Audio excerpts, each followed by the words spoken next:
রাসূলুল্লাহ সাল্লাল্লাহু আলাইহি ওয়াসাল্লাম বলেন, যে ব্যক্তি আমার 40টি হাদিস আমার উম্মতের কাছে পৌঁছাবে তার জন্য আমি কিয়ামতের দিন বিশেষভাবে সুপারিশ করব। সুবহানাল্লাহ।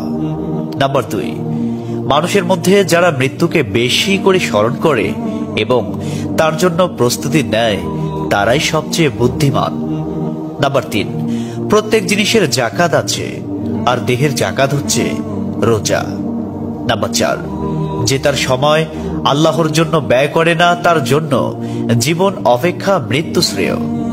নাম্বার 5, যারা সব সময় ইস্তিগফার তথা ক্ষমা প্রার্থনা করে তাদের সাথে উঠা বসা করুন, কেননা তাদের হৃদয় সবচেয়ে কোমল হয়। নাম্বার 6, তুমি যত সিজদা দিবে আল্লাহ তত গুণা তোমার মাফ করে দিবেন। সুবহানাল্লাহ। নাম্বার 7, সূরা ফাতিহা প্রায় 1000 রোগের ওষুধ। নাম্বার 8, হাতের তালুতে জ্বলন্ত আগুনের কয়লা রাখলে যেমন কষ্ট হবে তার চেয়ে বেশি কষ্ট হবে শেষ জামানায় ঈমান রাখতে। নাম্বার 9, রোজাদারদের জন্য প্রতিদিন জান্নাতকে সুসজ্জিত করা হয়। সুবহানাল্লাহ। নাম্বার 10, রাসূল সাল্লাল্লাহু আলাইহি ওয়াসাল্লাম বলেছেন, কিয়ামতের দিন সব নবীর চেয়ে আমার উম্মতের সংখ্যা বেশি হবে এবং আমি সর্বপ্রথম জান্নাতের দরজা খুলব। সহিহ মুসলিম, হাদিস নম্বর 196। 11, যে ব্যক্তি রোজা রাখা অবস্থায় মারা যাবে আল্লাহ তাকে কিয়ামত পর্যন্ত সকল রোজার সওয়াব দান করবেন। সুবহানাল্লাহ। নাম্বার 12, যে ব্যক্তি ফজরের নামাজ আদায় করল সে আল্লাহর হিফাজতে চলে গেল। নাম্বার 13, রাসূলুল্লাহ সাল্লাল্লাহু আলাইহি ওয়াসাল্লাম বলেছেন, রোজা ও কোরআন কিয়ামতের দিন মানুষের জন্য সুপারিশ করবে। মুসনাদে আহমদ, হাদিস নম্বর 6626। 14, নবীজি বলেছেন, রোজাদারদের জন্য সবচেয়ে বড় খুশির সংবাদ হলো হাসরের মাঠে আল্লাহ সবার আগে রোজাদারদের সাথে সাক্ষাৎ করবেন। সুবহানাল্লাহি ওয়া বিহামদিহি। 15, যখন রমজান আসে তখন জান্নাতের দরজাসমূহ খুলে দেওয়া হয়। 16, রাসূলুল্লাহ সাল্লাল্লাহু আলাইহি ওয়াসাল্লাম বলেন, যখন কোনো বান্দা আল্লাহর দিকে দুটি হাত উঠায় তখন তিনি তা ব্যর্থ বা শূন্য ভাবে ফিরিয়ে দেন না। তিরমিজি, হাদিস নম্বর 502। 17, হযরত মুহাম্মদ সাল্লাল্লাহু আলাইহি ওয়াসাল্লাম বলেছেন, একটি খেজুরের অর্ধেক হলেও দান করে জাহান্নামের শাস্তি হতে নিজেকে হেফাজত করো। সহিহ বুখারী, হাদিস নম্বর 6023। প্রিয় ভাইরা, নাম্বার 18, যদি ভালো হতে চাও তবে সর্বপ্রথম মিথ্যা বলা ছেড়ে দাও। 19, তুমি যখন রাস্তা দিয়ে যাও তখন আল্লাহর নামে জিকির করো, কারণ হাসরের দিন ওই রাস্তা তোমার নামে সাক্ষ্য দিবে। 20, তোমরা সব সময় উযু করো, কারণ কিয়ামতের দিন যারা উযুকারী তাদের হাত পা উজ্জ্বল থাকবে। সুবহানাল্লাহি ওয়া বিহামদিহি। 21, যার দুঃখ বেশি তার প্রতি আল্লাহর রহমত বেশি। 22, যখনই নামাজে দাঁড়াবেন জীবনের শেষ নামাজ মনে করবেন।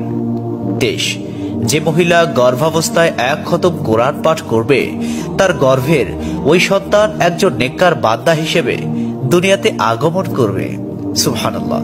24, চুপ থাকার কারণে মানুষের যেই মর্যাদা হাসিল হয় তা 60 বছর নফল ইবাদত হতে উত্তম। সুবহানাল্লাহ। 25, রাসূলুল্লাহ সাল্লাল্লাহু আলাইহি ওয়াসাল্লাম বলেছেন, জান্নাতের সবচেয়ে নিকটবর্তী আমল হলো সময় মতো সালাত আদায় করা। সহিহ মুসলিম, হাদিস নম্বর 260। 26, যে ধোঁকা দেয় সে আমার উম্মতের অন্তর্ভুক্ত নয়। 27, তুমি জানো তুমি সঠিক তবু তর্ক করো না, তর্কে জড়াইও না। 28, হযরত মুহাম্মদ সাল্লাল্লাহু আলাইহি ওয়াসাল্লাম বলেছেন, তোমরা বিপদে পড়ে মৃত্যু কামনা করবে না, বরং বলবে, হে আল্লাহ, যে পর্যন্ত জীবিত থাকা আমার জন্য কল্যাণকর আমাকে ততক্ষণ জীবিত রাখুন, এবং যখন মৃত্যু আমার জন্য কল্যাণকর তখন তুমি আমাকে মৃত্যু দাও। 29, সূরা ইয়াসিনকে কুরআনের হৃদয় বলা হয়।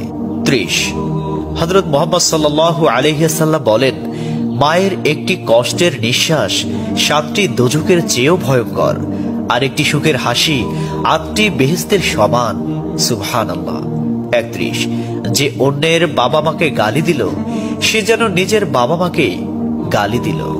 32 রাসূলুল্লাহ সাল্লাল্লাহু আলাইহি ওয়াসাল্লাম বলেছেন, আমি যা জানি তোমরা যদি তা জানতে পারতে তবে নিশ্চয় খুব কম হাসতে এবং খুব বেশি পরিমাণে কাঁদতে। 30 মানুষ যদি মৃত ব্যক্তির আর্তনাদ দেখত এবং শুনতে পেত তাহলে মানুষ মৃত ব্যক্তির জন্য কান্না না করে নিজের জন্য কাঁদত। 34 মহানবী সাল্লাল্লাহু আলাইহি ওয়াসাল্লাম বলেছেন, সূরা ফাতিহা তোমরা ধীরে ধীরে পাঠ করো, কারণ মহান আল্লাহ নিজে তার জবাব দেন। সুবহানাল্লাহ। হাদিস সূত্র মুসলিম 910। 35 রাসূলুল্লাহ সাল্লাল্লাহু আলাইহি ওয়াসাল্লাম বলেছেন, কিয়ামতের দিন যে জিনিসটি মুমিনদের পাল্লায় ভারী হবে সেটি হচ্ছে সুন্দর চরিত্র, আখলাক। আবু দাউদ হাদিস নম্বর 4101। 36 কবরের ভিতরের প্রথম চাপ পৃথিবীর সকল কষ্টকে হার মানিয়ে দেবে। 37 হযরত মুহাম্মদ সাল্লাল্লাহু আলাইহি ওয়াসাল্লাম বলেন, যে ব্যক্তির অন্তরে এক সরিষা দানা পরিমাণ অহংকার থাকবে সে জান্নাতে প্রবেশ করতে পারবে না। সহিহ মুসলিম হাদিস নম্বর 91। 38 কিয়ামতের দিন ওই ব্যক্তির জন্য সুপারিশ করা হবে যে প্রচুর শীত উপেক্ষা করেও ফজরের নামাজ আদায় করল। 39 নিশ্চয় মহান আল্লাহ নম্র, তিনি নম্রতাকে পছন্দ করেন। তিনি নম্র স্বভাবের লোকদেরকে যা দান করেন তা কঠিন স্বভাবের লোকদের দান করেন না। আবু দাউদ হাদিস নম্বর 4807। 40 কবর মানুষকে দিনে 70 বার স্মরণ করে এবং ডাকে। আল্লাহ সুবহানাহু ওয়া তাআলা আমাদের সঠিক জ্ঞান এবং বুঝার তৌফিক দান করুন এবং আমাদের এই সমস্ত হাদিস সমূহের উপর আমল করার তৌফিক দান করুন।